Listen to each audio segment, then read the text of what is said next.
आज हम सॉल्व करेंगे यूपी टेट में पूछे गए बायोलॉजी के कुछ क्वेश्चंस जो कि हर साल पूछे जाते हैं साइंस पोर्शन में। साइंस पोर्शन में कुल 3 फील्ड्स के क्वेश्चंस आते हैं, बायोलॉजी, केमिस्ट्री और फिजिक्स के, जिसमें से ज्यादा से ज्यादा मैक्सिमम 10 क्वेश्चंस होते हैं हमारे बायोलॉजी के। किसी साल 10 पूछे जाते हैं, किसी साल 8 और किसी साल 5 या 4 क्वेश्चंस भी पूछे जाते हैं बायोलॉजी से। तो आज हम सॉल्व करेंगे 2020 में पूछे गए बायोलॉजी के क्वेश्चंस जो कि यूपी टेट के एग्जाम में पूछे गए थे। तो हमारा जो पहला क्वेश्चन है वो है, निम्नलिखित में से कौन सा विटामिन हार्मोन की तरह कार्य करता है? इनमें दिए गए जो चारों विटामिन है, vitamin E, vitamin B, vitamin D और विटामिन सी, इन चारों विटामिन में से कौन सा विटामिन है जो कि हार्मोन की तरह काम करता है हमारी बॉडी में? ठीक है, तो इसका सही आंसर होगा vitamin D.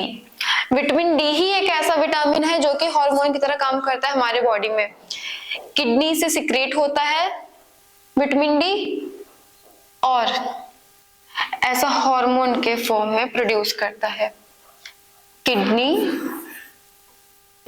And liver, kidney और लीवर हार्मोन प्रोड्यूस करता है जिनका नाम है कैल्सिट्रियोल। कैल्सिट्रियोल,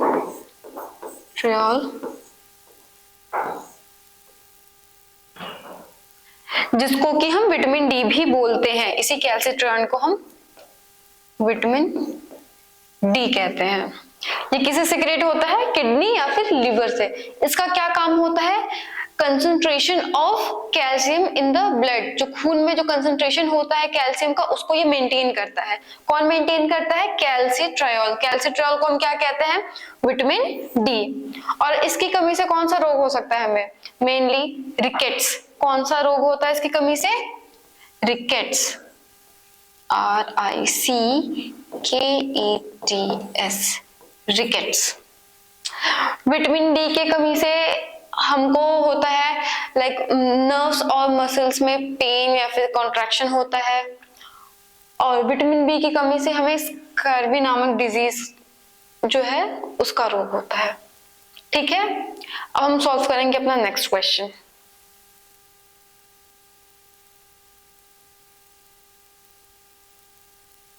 हमारा जो नेक्स्ट क्वेश्चन है, सेकंड क्वेश्चन, वो है क्लासिफिकेशन किसका? Bacteria and blue green algae are included in according to 5 kingdom system of. 5 जगत वर्गीकरण विधि के अनुसार बैक्टीरिया और नीलहरित वैशाल शैवाल को सम्मिलित किया गया है। इनमें से 4 में से किसमें ब्लू ग्रीन एल्गी का क्लासिफिकेशन इंक्लूड किया गया है? तो हमारा पहला ऑप्शन क्या दिया हुआ है? Kingdom Plantae. जो किंगडम प्लांटी है ये मेनली प्लांट्स को डिस्क्राइब करता है। इस किंगडम के अंदर पेड़ पौधे ज्यादातर आते हैं, पेड़ पौधे। It includes plants. Kingdom Plantae क्या इंक्लूड करता है अपने अंदर? प्लांट्स। इसके अंदर क्या आते हैं? प्लांट्स मतलब पेड़ आते हैं जो कि अपना भोजन खुद बनाते हैं। ये अपना भोजन खुद बनाते हैं। प्लांट्स अपना भोजन खुद बनाते हैं, जिनकी वजह से इनको क्या कहा जाता है? ऑटोट्रॉप्स। इनको क्या कहते हैं? ऑटोट्रॉप्स।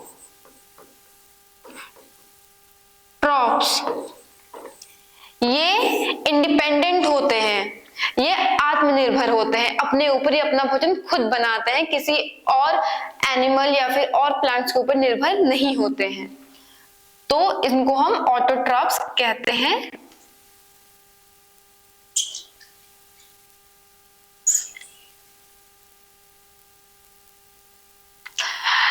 दूसरा ऑप्शन है हमारा फंजाई। फंजाई, ये जो फंजाई होता है इसके अंदर हमारे आते हैं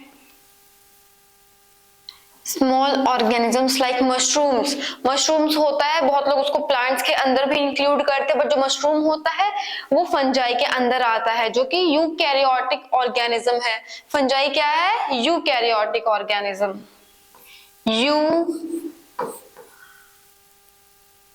यूकैरियोटिक, ये टर्म पिछले साल भी पूछा गया था, फर्स्ट क्वेश्चन में ही आया था। तो जो यूकैरियोटिक, ये किसे कहते हैं यूकैरियोटिक, मैंने इसके पिछले वीडियो में इसको एक्सप्लेन किया था अच्छे से, पर हम इसमें भी एक्सप्लेन कर देते हैं। यूकैरियोटिक ऐसे ऑर्गेनिजम्स होते हैं जिनके अंदर न्यूक्लियस पाए जाते हैं और सेल ऑर्गेनेल्स पाए जाते हैं, जो कि प्लाज्मा मेम्ब्रेन के अंदर बाउंड होते हैं, जैसे कि mitochondria, ribosome, lysosomes, endoplasmic reticulum, सब चीजें पाई जाती हैं। ठीक है, उनको हम यूकैरियोटिक ऑर्गेनिज्म कहते हैं। और ये जो फंजाई है, ये एक यूकैरियोटिक ऑर्गेनिज्म आता है। इसका एग्जांपल हो जाएगा हमारा मशरूम।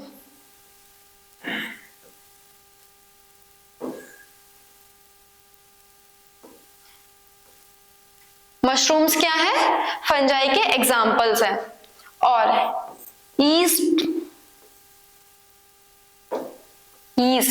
ईस्ट भी फंजाई का एग्जाम्पल है। मेनली हम ईस्ट देख सकते हैं अपने डेली लाइफ में।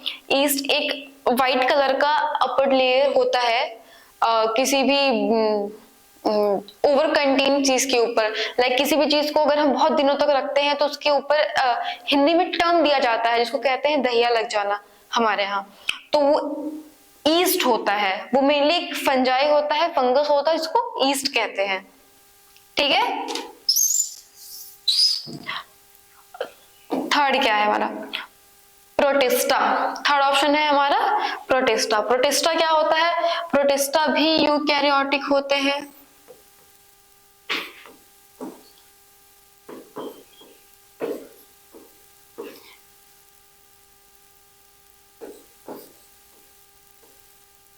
प्रोटिस्टा भी एक यूकैरियोटिक ऑर्गेनिज्म होते हैं, मतलब इनके अंदर भी सारे सेल ऑर्गेनेल्स पाए जाते हैं, न्यूक्लियस पाया जाता है और ये अच्छे से फंक्शन करते हैं। बट ये जो प्रोटिस्टा होते हैं ना तो ये एनिमल्स के अंडर में आते हैं ना तो प्लांट्स के अंडर में आते हैं।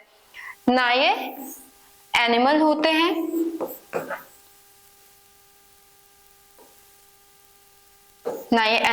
हैं और ना ही ये प्लांट्स आते हैं। इनके जो कैरेक्टर्स हैं ये एनिमल्स और प्लांट्स दोनों के बीच के आते हैं। मतलब कुछ कैरेक्टर्स उनमें एनिमल का भी प्रेजेंट करते हैं और कुछ कैरेक्टर ये पेड़ों का भी प्रेजेंट करते हैं। और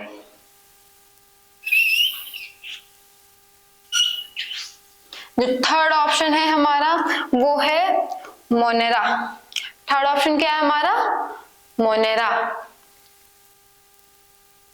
मोनेरा किंगडम के अंदर 3 क्लासिफिकेशंस है। मोनेरा किंगडम के अंदर पूरे 3 क्लासिफिकेशंस है।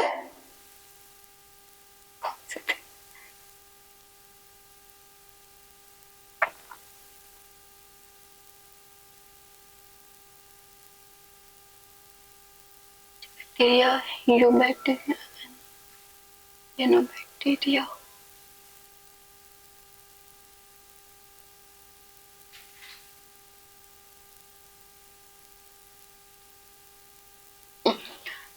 तो मोनेरा के अंदर हम पूरे 3 क्लासिफिकेशंस देखते हैं। पहला होता है यूबैक्टीरिया,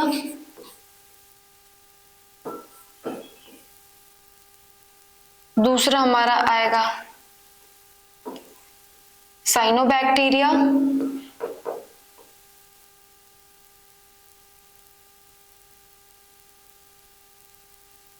और एक तीसरा हमारा आएगा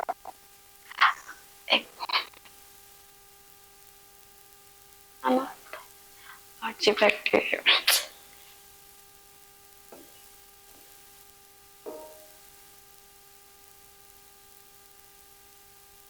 आर्चीबैक्टीरिया,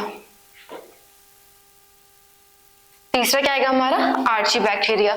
और ये जो ब्लू ग्रीन एल्गी है ये हमारा किसके अंडर में आता है, साइनोबैक्टीरिया।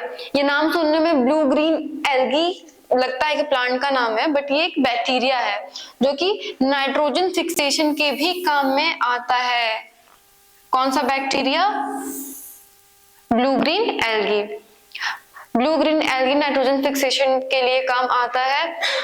और ये सारे जो क्या होते हैं यूनिसेलुलर होते हैं।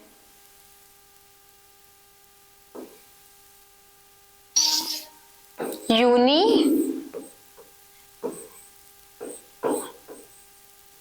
सेलुलर मतलब सिंगल सेल, सिर्फ एक सेल से बने हुए होते हैं सारे, यूनी सेलुलर, और मोस्टली एक्वेटिक रीजन में पाए जाते हैं।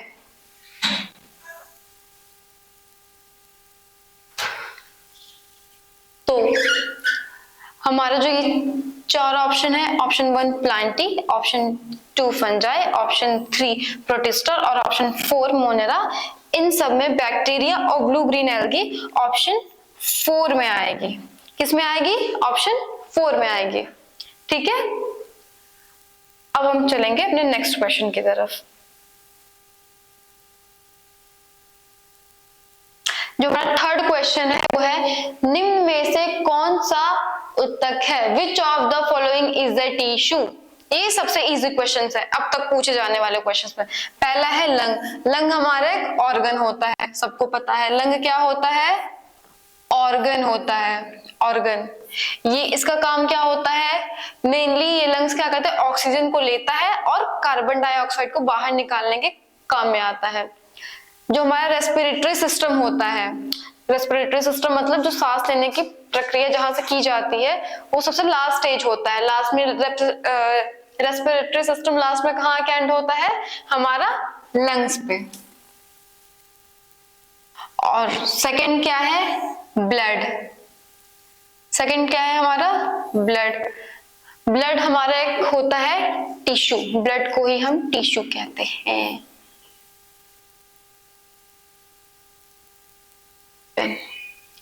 ब्लड को ही हम क्या कहते हैं? टिश्यू, जिसे हम हिंदी में क्या कहते हैं? उत्तक।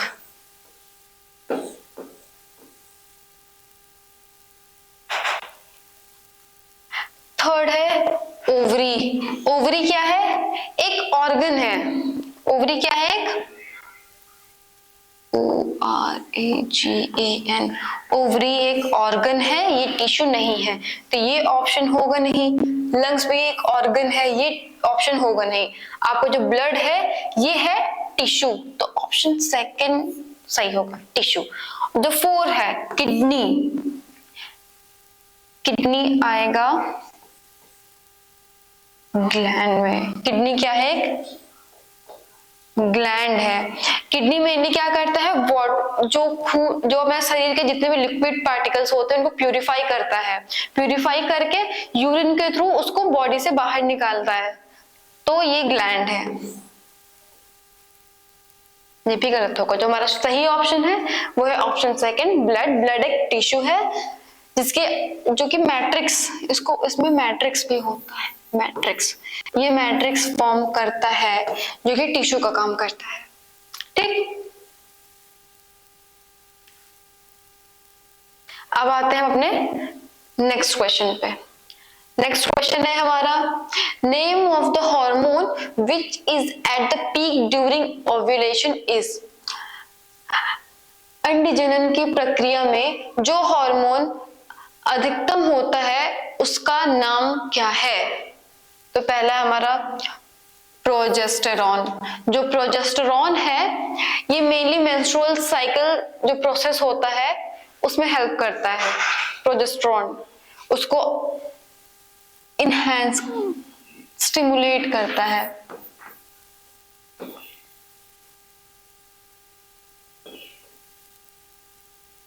मेंस्ट्रुअल साइकिल को क्या करता है? स्टिमुलेट करता है प्रोजेस्टेरॉन हमारा। दोबारा दूसरा ऑप्शन क्या है हमारा? LH, luteinizing hormone.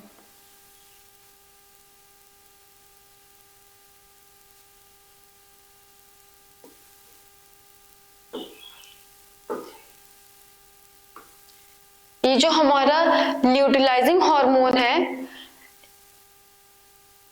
यही पीक पे होता है। कौन से टाइम के? ओव्यूलेशन टाइम पे। जब ओव्यूलेशन होता है, ओव्यूलेशन एक प्रोसेस होता है, ओव्यूलेशन एक प्रोसेस होता है। प्रोसेस कौन सा प्रोसेस? जब हमारे एग्स फॉलिकल ट्यूब के बाहर आते हैं, यूट्रस में एक फॉलिकल ट्यूब पाया जाता है, उसके बाहर जब एग्स आते हैं हमारे फर्टिलाइज होने के लिए स्पर्म के साथ, उस प्रोसेस को हम ओव्यूलेशन कहते हैं।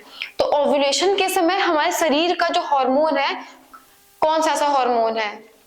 ये LH, ल्यूटिनाइजिंग हार्मोन, ल्यूटिनाइजिंग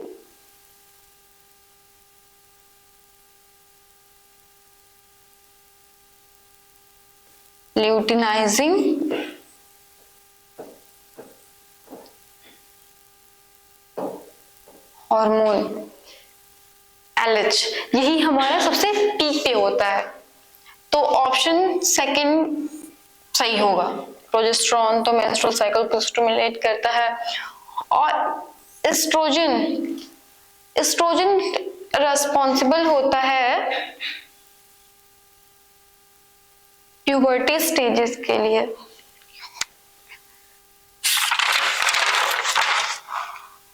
क्या physical follicles, physical feature and reproduction. जो एस्ट्रोजन होता है ये फिजिकल फीचर शो करता है, किसके? प्यूबर्टी के। प्यूबर्टी के फिजिकल फीचर्स मींस जब कोई भी ह्यूमन,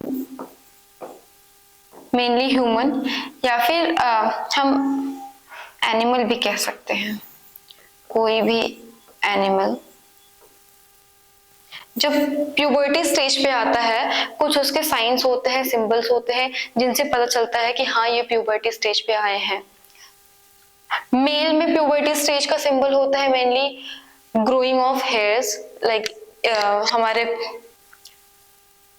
फेसेस पे, मेल्स के फेसेस पे हेयर आना, जिसको हम बियर्ड कहते हैं, वो प्यूबर्टी के टाइम पे ही आता है। और फीमेल में मेंस्ट्रुअल साइकिल, फीमेल्स में क्या है? Menstrual cycle at the age of 13 या 15, 13 to 15 के between, 13 to 17, at the age of 13 to 16 puberty stage होता है, जिसके in between menstrual cycle start हो जाता है फीमेल्स में। थर्ड लास्ट हमारा क्या है? FHS,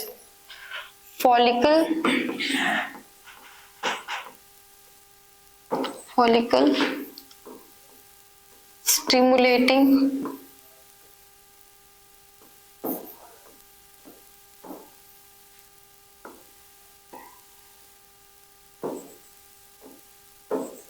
hormone, follicle stimulating hormone.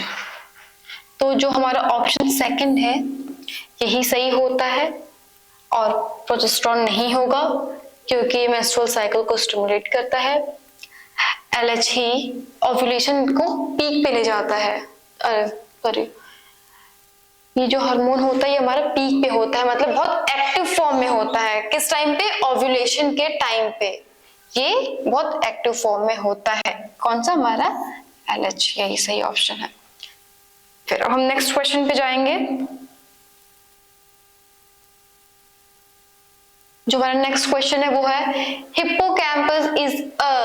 Hippocampus है एक, इनमें से हिप्पोकैम्पस क्या है? पहला है स्तनधारी मैमल, दूसरा है प्रोटोकॉर्डेट, और तीसरा है कॉलिन्ट्रेट, चौथा है मीन, मतलब फिश। चौथा क्या है? मीन मतलब फिश, और इसका सही आंसर भी चौथा होगा। Hippocampus is a fish. ठीक है। मैमल स्तनधारी, मतलब जो भी फीमेल कैपेबल होती है मिल्क प्रोड्यूस करने में, उन्हें हम मैमल कहते हैं। ठीक है।